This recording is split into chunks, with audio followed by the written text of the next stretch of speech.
Well, here with His Holiness Hazrat Mirza Masroor Ahmad, thank you so much for joining us here in Calgary and being here. First and foremost, I have to ask you, I know a lot of your followers are probably asking you or wondering what was going on. I'm sure you were watching TV. What was your reaction to last night's election? You see, even Americans were not expecting this result. So, but for last few days, you could predict that this may happen, because then there were 50-50 chances for both of them to win. It was not like it was in some few days or few weeks before. So it was somehow surprising, but not that much. There are millions of Ahmadi Muslims around the world. Can you foresee a good working relationship between yourself and the White House and Donald Trump moving forward? He is ignorant with regards to Islamic teachings. Had he known the true teachings of Islam, he would not have said all these things. Secondly, some of the Muslim extremist groups or people in the name of those Muslim groups are committing some brutal activities. So his reaction might be the natural reaction, but instead of searching for the true teaching of Islam and asking somebody what they are doing is actually the teaching of Islam, he plainly started abusing Muslims and Islam all across the world, even living in his own country. You see, there are some few thousand of Muslim extremists who are committing all these brutalities. And 1.6 billion people are not doing this thing. So I think had he taken some good measures to make good relations with Muslim communities, it would have been much better. Do you see a good relationship maybe moving forward? Do you hope to maybe correct him on what he doesn't know? I think now, once he comes to the office, he will also try to understand what true Islam is, because that was the election campaign tactics, and now is going to rule the government. And I don't think American president is given such a free hand that whatever he likes he can do. He has to follow so many, other obligations. So you don't think he'll follow through with his promise? I don't think he will ever implement what he was saying. If I pray that if it is my wishful thinking, it happen. How do you assure those at the mosque across the country and around the world that everything's going to be okay with the election of Donald Trump and Islamophobia and everything else that's happening right now? You see, I don't think people might have been having some fears, because what he was saying, if ever he implements, then you see, the world is already disturbed. The Muslim world, you can see they're rebellious against the governments by the rebel groups, extremist groups. Governments in the Middle Eastern, some of the Middle Eastern countries are not discharging their duties honestly and killing the people, their own people. So if they see that situation there, they can have the fear in their minds that it might happen here in the United States. And if it happens here, so that will be a You have some the start of the world war. A civil war. A war. Civil war in their country, and even other countries. There will be disturbance all across the world. You're in the middle of a peace tour right now. You're talking to families here in Calgary and across Canada. What are some of the biggest challenges facing you and your community?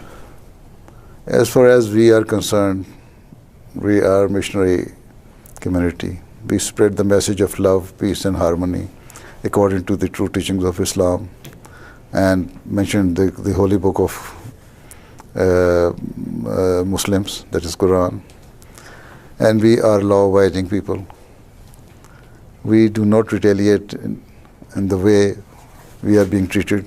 Even there is a law against us in Pakistan, enacted in 1974, declaring us non-Muslims, stopping us from so many activities, and it was further reinforced by the martial law regime in 1984. And that says that we cannot name our children even as Muslim name their children. We cannot profess even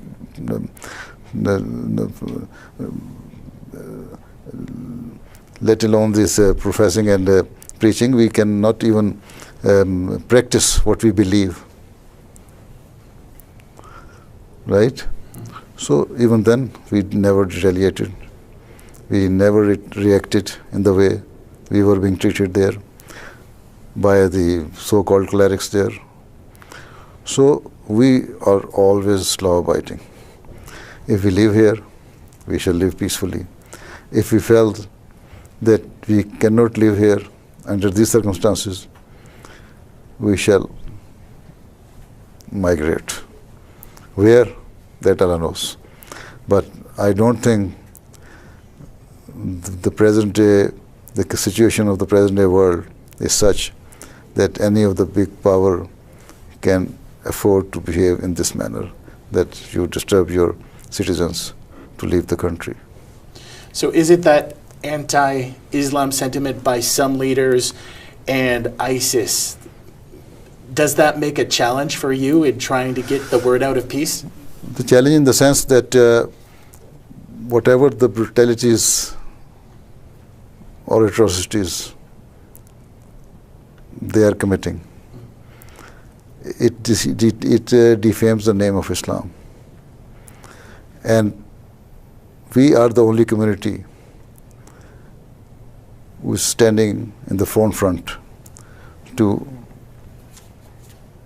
refute all what they are saying and just remove all the doubts because of their behavior from the minds of the people in the West. So the challenge is that we have to work harder than before to spread the true message of Islam. We've seen some cases of Islamophobia, very sadly, some in Calgary, parts of Canada, and all across the world. Yes. Why do you think that is? Is it ignorance? That is ignorance, and because of their vested interests of those extremist groups and some of the clerics. They have misconstrued the true teaching of Islam and true teaching of the Holy Quran. If you read the Holy Quran, even I've been quoting so many verses of the Holy Quran in my different lectures and addresses, Quran never permits you to behave like this.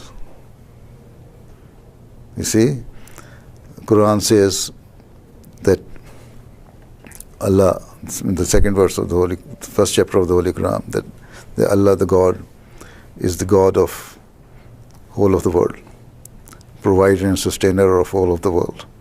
And the Prophet of Islam is the mercy of all of the mankind. If that is true, then how can you say that you commit all those brutalities and you will be spared? Definitely, those who are committing in the name of Islam all these things, they will come under the wrath of God the Almighty. Are we doing enough to help, say, the Syrians and those Muslims that need the help they need? Whatever is being done now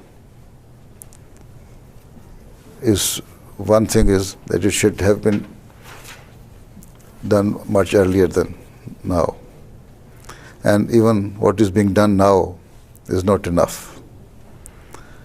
Still, they have the access on the oil fields and oil refineries.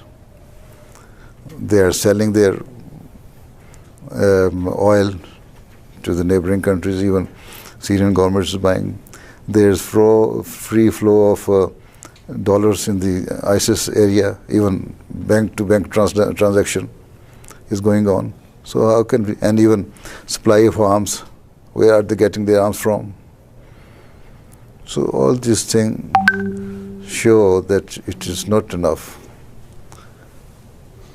And what kind of message, finally, would you like to give to Canadians who might be listening or watching to us, and about they're wondering about the state of Islam, and they're hearing from those who, like Mr. Trump, want a ban on immigration? Or what kind of message do you want to send to your followers or leave them with?